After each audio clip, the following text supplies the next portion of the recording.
So this is great, Ron. Thank you. Because what I want to talk about is having a voice. And we often find ourselves, I just want to say also, I taught for Antioch in the BA program for 30 years.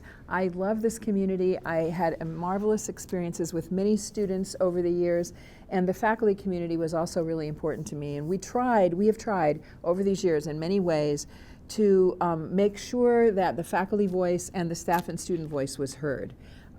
Universities have a history of shared governance, have a tradition of shared governance, which says that the faculty should be a part of making important decisions.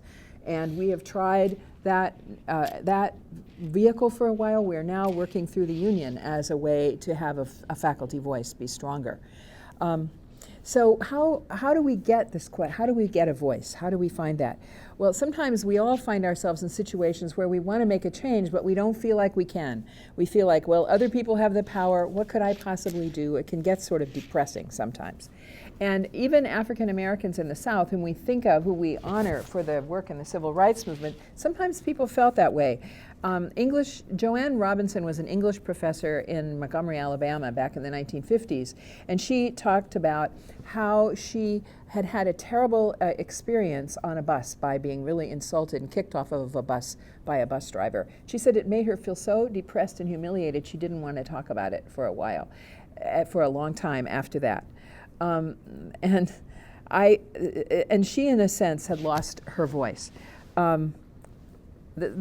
My mother was wise in many ways, but she told me one time that she'd been married to my father for 40 years before she figured out that she didn't have to do everything that he told her. Luckily, she finally figured it out. But we call this process a kind of internalized oppression. It's like when other people tell us we don't have anything to say here, and we say, oh, I guess we don't have anything to say. Well, that's what we have to overcome. And it's a kind of internal process, and it really helps to be able to do it in a group. Sometimes supporting one another is how we're able to find our own voice. Actually, Joanne Robinson found her voice in an amazing way because she took it on herself to actually call the bus boycott in Montgomery in 1955. And she printed up 50,000 flyers in the middle of the night on the university's mimeograph machine and got it going. She found her voice. And actually, my mother kind of came into her own at the end of her life as well. So we all can change, we all can undo this internalized oppression, but it takes some doing. We need our voices, but we also have a lot of wisdom that needs to be brought into the conversation. And years ago, I was doing research on women factory workers. And it's been long known for a long time, even in the world of manufacturing, that the wisdom is with the people. I found an article when I was working on all this in the Harvard Business Review by some famous management consultant, and he was saying, well, how do we make things better? How do we fix what's not going right in our factory?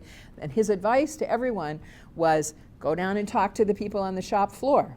They know what's wrong. They know what needs to be fixed. That's the wisdom of ordinary people. And I suggest this is very good advice for university administrators, too. They need to talk to the students, and they need to talk to the faculty, and they need to listen to the students and the faculty, because we know what it takes.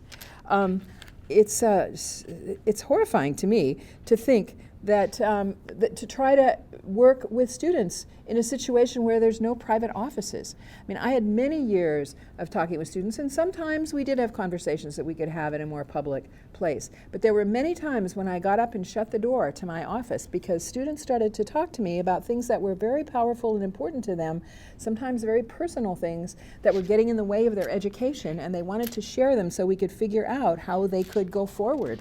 How we could find a way for them to go forward with their education. We needed that private space.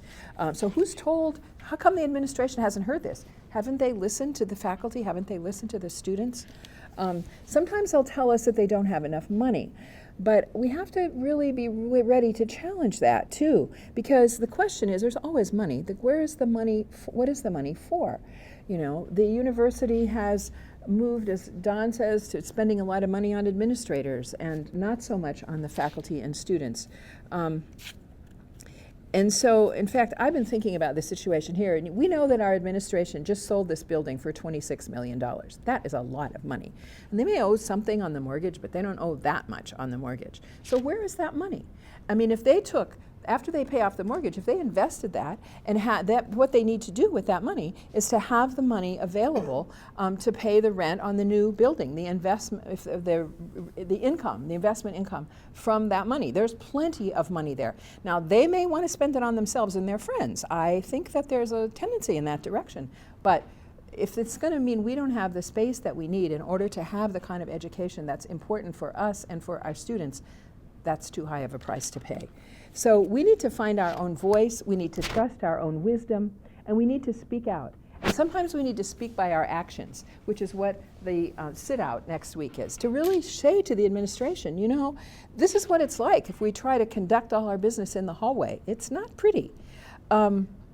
So we have to, we need to raise our own voices, to speak strongly, and to help other people understand what it is that we need. So it's good to talk to each other, get students to say what they think is really important, both for the faculty and also for the students themselves. There's probably lots of other needs that still have to be articulated in this process. Okay, thanks very much.